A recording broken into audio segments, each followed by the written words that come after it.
What about you, Raph? Getting Joe Rogan vibes yet?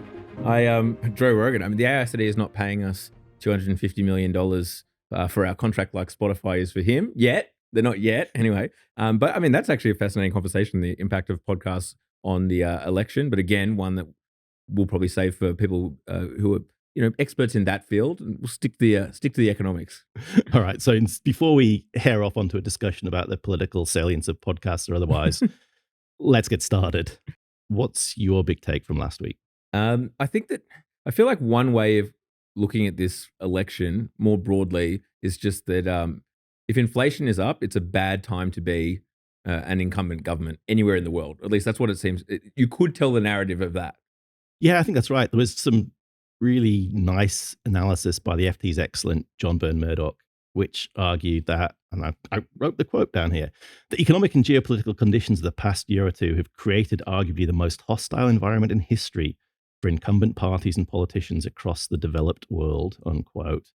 And he makes the point that incumbents in all 10 of the major countries tracked by a PALGov global research project that held national elections in 2024 were giving a good old kicking by voters. And apparently that's the first time that's happened in almost 120 years of election records. It turns out that voters really, really don't like high prices, and they punish governments accordingly. Well, yeah, so I saw this tweet from Betsy Stevenson, former Obama economics advisor, which, I mean, the implication of that basically, as she puts it, economists are going to have to reckon with the fact that the public would have preferred a slower recovery with much higher unemployment as long as prices had been stable, i.e., if you don't want to get voted out, it might be better to rip the Band-Aid off.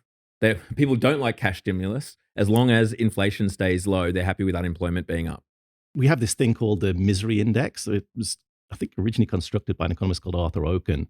And what you used to do to get that is you add the unemployment rate and the inflation rate together. And the higher that was, the more miserable the electorate was supposed to be. And then more likely, if you were the incumbent, the more likely you were to get punished. The thesis now seems to be that actually you shouldn't have the same coefficient on the unemployment rate as you have on the inflation rate, that the one on the inflation rate should be much, much higher. And I guess one reason that might be the case is that in the current conditions, a relatively small slice of the electorate suffers from unemployment, whereas everybody suffers from high inflation and then punishes you at the ballot box. Now, we're going to get into what Trump is proposing, what he's been campaigning on, and for the most part, take him on face value. We'll start on trade and tariffs. Now, what he's been proposing as part of the campaign is 60% on all goods from China, 10% from all other countries. Now, it has been brought up that those numbers may well be the art of the deal, a negotiating tactic, and that that 60% on all goods from China may well come down, and it may well not apply to absolutely everything. But what are the implications, basically, of this? So I think trade and tariffs is a really good place to start here, not least, of course, because we care about the international implications, but also because I think if there's one thing we know about Donald Trump is that at heart, he's very protectionist minded. I mean, he is self-declared tariff man. And we can go back in history. So you go all the way back to the 1980s.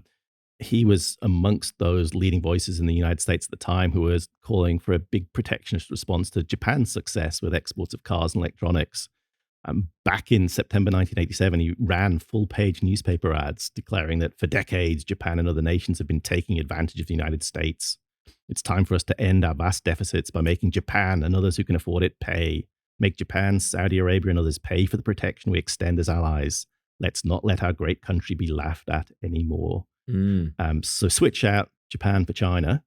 Yeah. And it's pretty familiar, right? And again, if we look at what the last administration actually delivered, we started off, we had tariffs on solar panels, which were dominated by Chinese production. We had tariffs on washing machines that was targeting South Korean competition.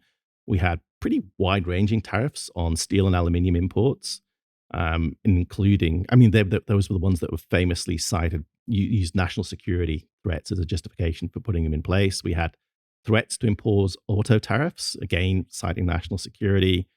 We had threats to impose tariffs on Mexico unless illegal immigration was brought to a halt. And of course, the big moment was the trade war with China.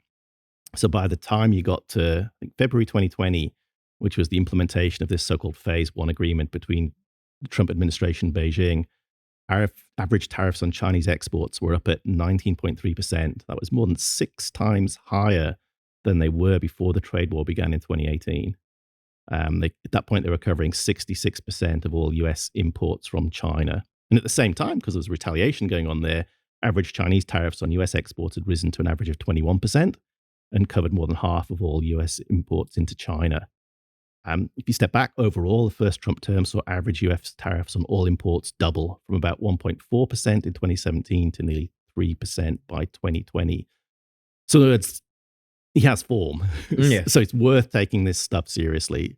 And if you run down the list, I think you made a really important point that we have to caveat this about we don't know how much will be implemented. Mm. We don't know how much of his bargaining or posturing beforehand, but revoking permanent normal trade relations with Beijing is one potential promise. Mm. That's estimated that it could boost the effective tariff rate on imports from China by around 40 percentage points. Running in parallel, you've got that 60% tariff you talked about. There's talk about either a 10% or a 20% universal baseline tariff on all imported goods from everywhere. Mm. Linked to that one, there's the idea that maybe the US would impose reciprocal tariffs on US imports that are equal to the rates that trading partners are applying to US exports. So in other words, it's a way of explicitly tapping into that idea that this is a bargaining tool. Mm. Although I wonder how that would apply where you've got, for example, dairy.